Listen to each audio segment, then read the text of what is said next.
Hello, everyone. My name is Priscila Doran. I am representing NUCLIO. NUCLIO is an association devoted to science outreach, to the development of projects in the field of innovation in education and in training teachers all over the world in such innovations. Today, I'm going to be talking to you about assessment for students in the 21st century, a very much debated topic.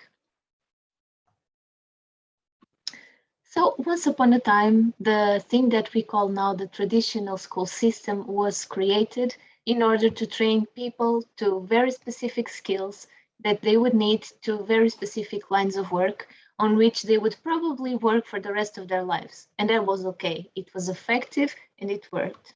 But then the world evolved.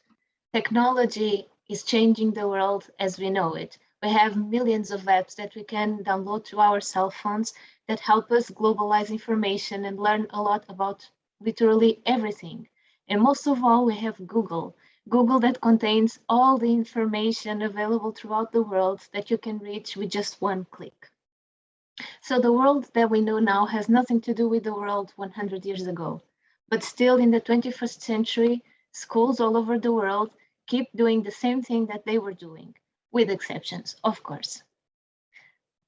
And we have to consider, if we are doing the same thing in school that we were doing 100 years ago, and students are finding such differences between their real lives and then the lives in the school, how many talented minds we are losing on the way because students are starting to feel bored. They don't understand why they have to learn what they are learning, and they don't see interest or meaning in what they learn.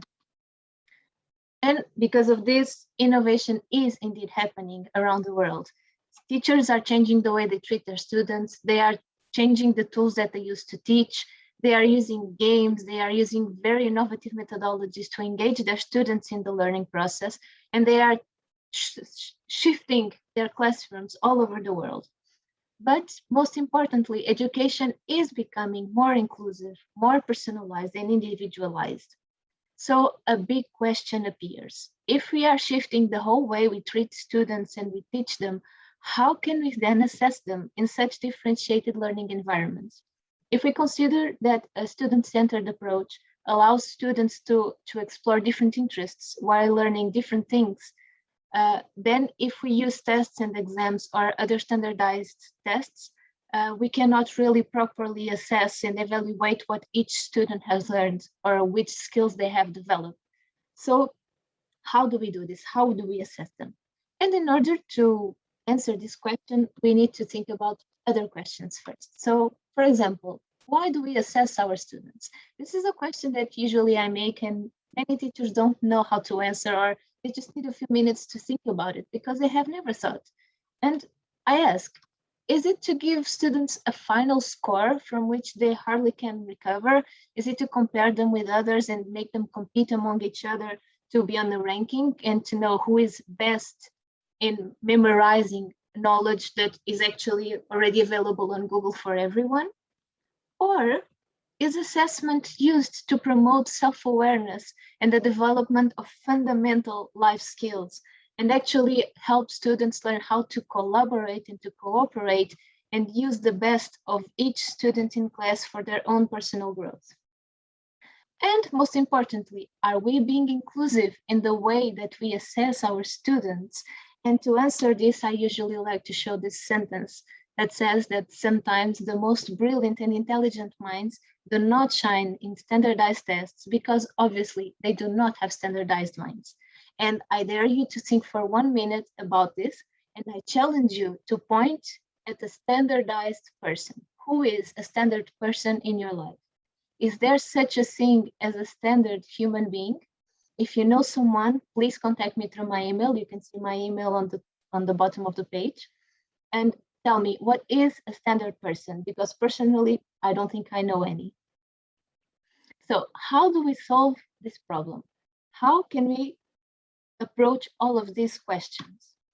It's easy. We just have to revolutionize the way that we are assessing our students. And this is our goal. And to reach this, we have to change the methods that we use to assess students. We have to innovate in the tools that we use to assess them. And more importantly, we need a completely new mindset in the school and in assessment itself. So talking about each of these, we can begin through the new methods. So what are new and innovative and proper methods to assess our students? A methodology to assess students needs to be holistic. It needs to contemplate all aspects of the school environment and all aspects of students' lives. So first of all, a good methodology needs to be adjustable to any teaching style so that teachers can shift the way that they teach and still they have the proper means to assess their students. Secondly, it shouldn't just focus on the ability to memorize knowledge, because intelligence and learning are much more than just memorizing. I think today students need much more than memorizing. They need skills. They need to develop academic, cognitive, emotional, and social skills. They need to know how to learn. They need to know how to differentiate relevant information, good information, and bad information that can actually harm society. They need to have academic skills so that they can triumph in their academic life, but they need to have human skills so that they can triumph in life itself. And an assessment, a good assessment, needs to be formative and informative instead of judgmental. If we assess our students and give them just a final judgment and we do not give them the chance to improve, we are just condemning to their self-esteem. We are just lowering their self-esteem, and this has impact in their life. So assessment needs to be constant and regular. It needs to begin before they start learning, and it needs to be a constant thing happening throughout their learning. It can help to promote self-regulated learning. It can improve the deep learning, and it can improve their self-esteem and confidence. And also, when teachers do this kind of assessment, where there is a constant exchange and feedback between students and teachers, teachers also find many opportunities to improve themselves, to improve the way they teach, and to personalize the way they assess and they teach each student in each class. We also need new tools. And I believe that there may be millions of possible tools that teachers can use. But here we propose the tools that we have been using and developing in our different projects. So we usually propose checklists with the most relevant skills and content that students need to learn. And this can be used by the students and can be used by the teachers to evaluate the students in different levels of the process. And teachers can use the checklist as a means to say, okay, you have developed this and that, or to say, you still need to focus on this, you still need to focus on that. Then we have the rubrics. And the rubrics give us an easy way to give scores to the students, not just a final score, but different scores along the way so that they can check the way they are developing.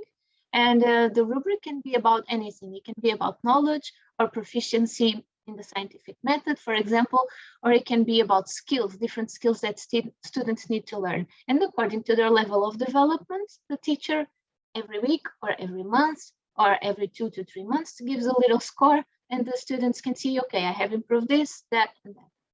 And then we usually propose the use of a global assessment tool that gathers all of this information and creates a visual aid to the assessment, and it shows the progress of the students in each of the skills that the teacher wants to evaluate. And I'm just going to give you a little hint of a project that we have now that is called Assess, and I'm going to talk a little bit more in a minute. This project is trying to gather all of these tools and more and create them and to join them into one smartphone app that teachers can use and that students can also use to promote an easier assessment that doesn't take so much time from the teachers. And finally, we need a new mindset in the school, not just in assessment. We need a new mindset in the learning, in teaching, in the friendships that we create in school, in the whole school environment. We need to focus on skills. This is the most important thing of the 21st century, skills. And we need to foster collaboration on the school. We need to help each student understand that we are all different and every single person has their own talents, and this they can be used for the good of everyone. And we as teachers, as educators, need to understand that if we realize that every plant has their own requirements to grow, so do people. Each individual has their own requirements to grow and should be treated differently according to their own personality and to their own needs. So I'm just going to share here 2 projects. One has already ended, which is the island's diversity, and Polar Star is still ongoing. And in the framework of these two projects, we have created checklists, rubrics, and the global assessment tool that help in the assessment. In Polarstar, we have a few other tools that you can just click on the link or use a QR code and you can explore them. They are editable and you can change the whole text and you can change the focus to whatever you think is important to assess your students. And ongoing now, we have a project that is called Assess, and NUCLIO is coordinating it. And the project focuses specifically in revolutionizing the way we assess our students. And we are involving teachers because we want to know their opinions, their wishes, their dreams for assessment. And we are trying to create not only the tools, but a completely different and innovative mindset in assessment in the school. And we want to turn this into a digital and easy to use app for teachers and students. We are still work in progress, but I do invite you to access the link, to contact us, and to join the project if you have something to share with us, or if you just want to be part of it. Everyone is invited, so please contact me anytime with any questions or contributions. Thank you very much.